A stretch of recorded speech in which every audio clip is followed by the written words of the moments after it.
What's up, YouTube? So today I'm coming back at you with a part 4 of taking the motor apart, splitting the cases. I don't know entirely if I'm gonna take some of the bearings out, if I'm just gonna get it vapor honed, and then after the fact then decide to take all the bearings out and then replace it with the new ones. We'll see how much time I have today. Regardless what the cases, get everything good to go to get vapor honed, move on with this process of then putting the bike back together. So I just want to be up to date as I'm actually taking the bike apart, because these videos sometimes take a day or two. Follow the dedicated Instagram at Project KX125, and I post little updates, things of the bike. What this done is going to just straight 2 strokes on the Instagram account, and then along with the other build over here that'll also go on that Project KX125 account. So give it a follow. If you guys are new and this is the first video you're watching, definitely hit the subscribe button down below. Give this video a thumbs up right now. And yeah, if you guys want to see this bike look like a 2018 KX125, like I said, subscribe if you're new, and we're going to jump right into taking this motor apart. But over here, before we get into that, I'm going to show you some of the parts that came in from Motorsport. Not much, some little plastic pieces, little hook, put the pipe on, springs, whatever, rear spring for the shock. I think this is the air filter cage, whatever. Bunch of OEM, look at all this OEM stuff, just different screws, nuts, washers, whatever, seals, stuff like that. Sets, front and rear, OEM brake pads, and that's it.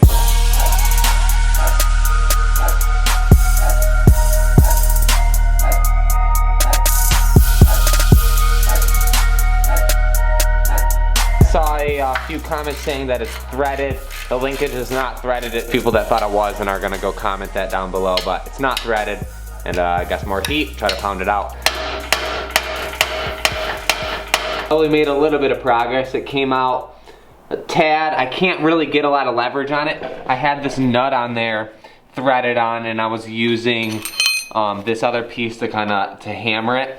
It seemed to be working the best. That's what moved it down that much. The flathead isn't working. I just showed the threads on this. I'm not sure if I ruined the threads on that. They look okay, but we'll see when I get a proper nut and try to thread it back on there, if I can even use this by the time I get it out, this whole axle thing.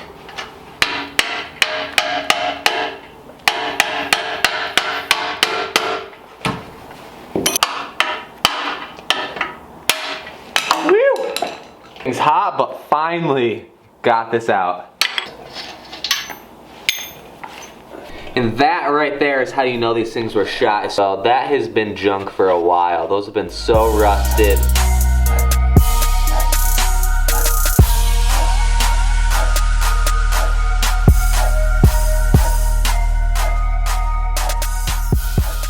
So this linkage cleaned up really good for just scraping it, scrubbing it a little bit with the pads. And yeah, shined up really nice compared to the before and after. It definitely took off a lot of that dirt. Next step, motor going in the tank. I'm not gonna soak it. A lot of you commented that I like with the pipe and the exhaust. I didn't soak it, I just put it in the tank and then used the brush. But I'm just gonna set it in the tank, get all this grime and gunk off before I start taking it apart. Just make my life a little bit easier, not get a bunch of dirt and stuff in there.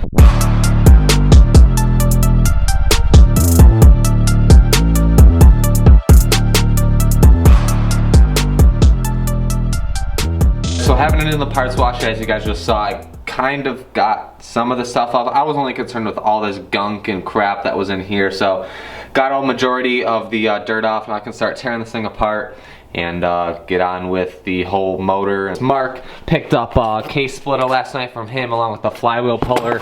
Didn't know if I had one, but shout out to Mark for hooking it up and letting me borrow that down there, because without that I pretty much can't really take this motor apart.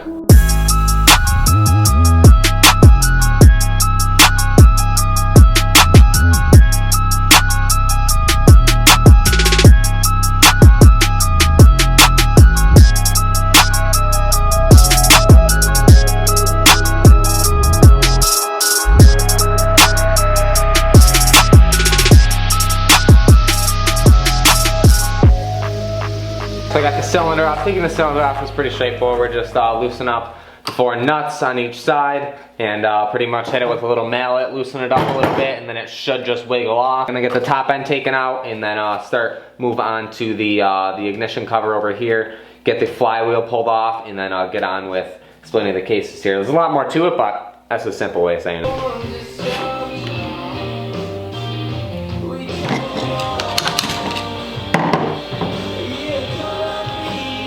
Alright, so now that I got this taken apart, let's see what, I believe it's a 144, but I believe stock bore is 154. Don't quote me on it, 153 or something like that, but I know big bore is 158. So let's see what piston is.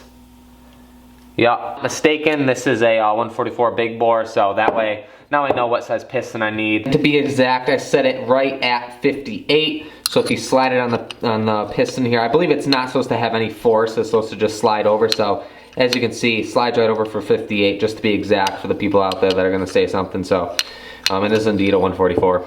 So I'm not even gonna take the clutch cover off. I'm just gonna turn the motor around and start right on taking apart, pulling the flywheel off, splitting the cases, and then I can do all of that after.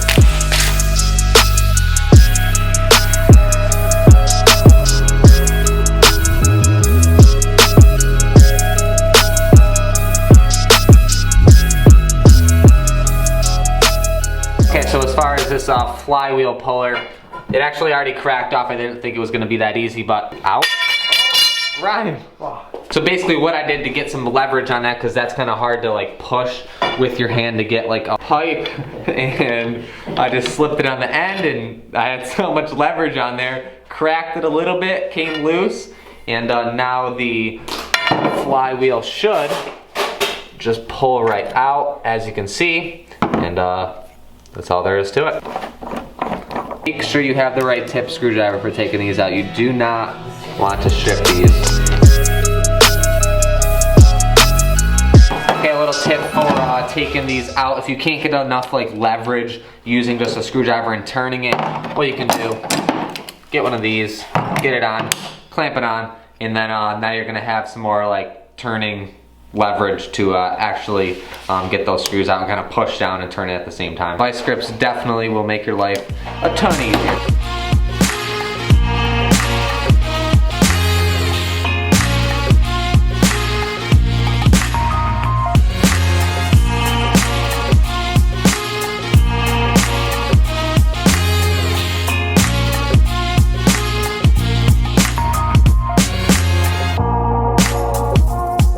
Okay, so it looks like I got all the bolts out of the case here. I should be able to now attach the case splitter, align everything up, and then begin with trying to take this off and make sure everything's perfect so nothing goes wrong.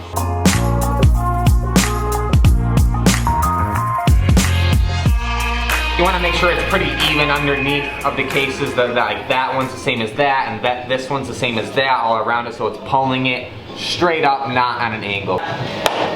Hit this back piece with a mallet because this is the most common place to kind of seize up a little bit. Give that a couple knocks. Give the front. Round it a little bit. Well, it seems to be lifting in the front along with the back, and it looks like there's so much sealant or whatever makeshift gasket maker or whatever stuff in the bottom of the case here, so give it a couple more knocks, hopefully it breaks it loose. As you can see, we got breakage in the back, moving along to the front right there, and that's pretty even. I don't know how much more. And due to me not having somebody to hold it, I can't really crank down on it with a wrench, so I'm going really small increments with the impact. Yeah, I know I'm gonna get criticized, I think, a little bit for using this, but you gotta do what you gotta do. So, looks like we're pretty much there, as you can see. Well, looks like we're good to go to take the case off, loosen these up, and pretty much is off for the most part, so I should be able to get it off. These loosened up as well. It should, with a little bit of hand like that, once I loosen that all up, everything should be together still. Boom. That went pretty smooth. Everything's intact, so I can kind of lift the whole transmission out in one piece. So a tool I saw somebody use in a how-to is one of these little pick tools. My camera would focus. It's just flat, so you can kind of hook it with that last gear in the transmission, and you're just gonna pull the whole transmission off in one. You're gonna wrap a zip tie around both of these so they're gonna pull out together, I believe. Well, we did a few steps out of place, but it'll be okay.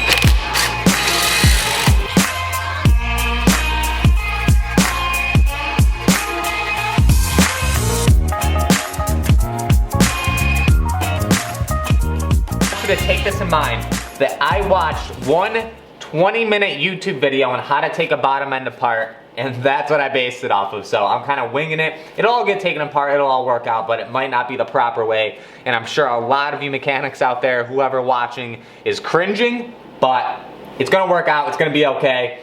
You can judge me whatever, I don't care. But for watching one 20-minute how-to, it hasn't really been that bad, and I haven't messed up anything really yet, so we'll be okay.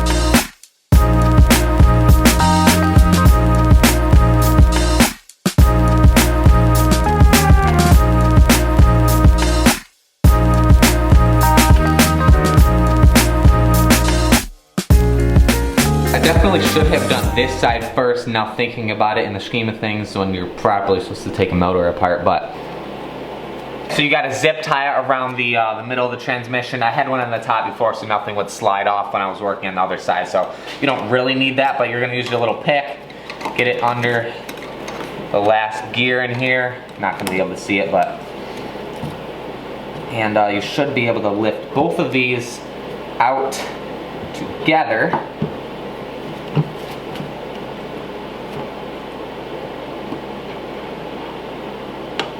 Like so.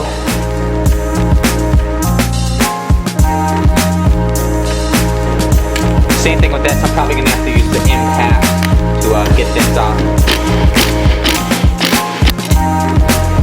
Same deal to get the crank out, use the case splitter, it's gonna push it down and push the crank out. I gotta get 2 more 2x4s to raise it up so it can actually push it out, but that's the way you're gonna do it, make sure they're all even, same deal. Get broke loose.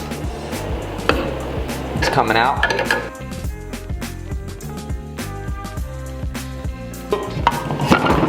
Make sure this thing doesn't grenade on me because that would suck. All right, so boom, we got the crank out. I don't think I'm actually gonna take the bearings out. I think I'm gonna do it after I get everything vapor honed and when I'm putting the new bearings in. So this is just disassembly and everything. I really honestly don't feel like doing that today. Maybe I'll do it tomorrow and add it in this video, but.